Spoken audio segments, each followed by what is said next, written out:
மருந்தே தேவையில்லை, மிளகு இருந்தால் போதும். இது உண்மையா? மருத்துவத்தில் இந்த மிளகின் சிறப்பை பார்ப்போம். 10 மிளகு இருந்தால் பகைவன் வீட்டிலும் உண்ணலாம் என்பது பழமொழி. உணவு பயன்பாட்டில் மிளகாய் வருவதற்கு முன் நம் நாட்டில் கார சுவைக்கு மிளகை தானே பயன்படுத்தி வந்தார்கள் நம் முன்னோர்கள். அதனாலேயே மிகவும் ஆரோக்கியமாகவும் திகழ்ந்தார்கள். சளி, ஜலதோஷம், நுரையீரல் மற்றும் செரிமான மண்டல பிரச்சனைகளை போக்குவதோடு அதன் செயல்திறனை கூட்டும் பங்கு இந்த மிளகுக்கு உண்டு.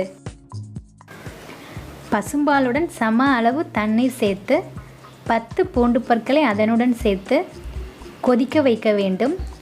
பிறகு அதனுடன் மிளகுத்தூள், மஞ்சள் தூள், பனங்கற்கண்டு சேர்த்து மீண்டும் ஒரு முறை கொதி வந்ததும் அடுப்பில் இருந்து கீழே இறக்கி அதனை நன்றாக கடைந்து இரவு தூங்கப் போவதற்கு முன் குடித்து வந்தால் சளி விலகுவதோடு ஜலதோஷமும் மூக்கடைப்பும் விலகும்.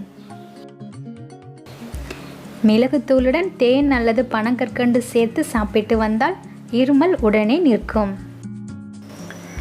ஆஸ்துமாவால் அவதிப்படுபவர்கள் தினமும் 5 மிளகை மென்று தின்பது மிகவும் நல்லதாம். 10 துளசி இலைகளுடன் 5 மிளகு 200 மில்லிலிட்டர் தண்ணீர் சேர்த்து கொதிக்க வைத்து குடித்து வந்தால் நெஞ்சில் சளி கட்டுதல் நீங்கும். மிளகுடன் சந்தனமும் ஜாதிக்காயும் சேர்த்து அரைத்து பற்கள் மீது பற்று போட்டு வந்தால் நாளடைவில் பற்கள் உதிர்ந்துவிடும். இந்த வீடியோ உங்களுக்கு பிடிச்சிருந்தா லைக் பண்ணுங்கள், ஷேர் பண்ணுங்கள், மறக்காமல் சப்ஸ்கிரைப் பண்ணுங்கள். தேங்க்யூ.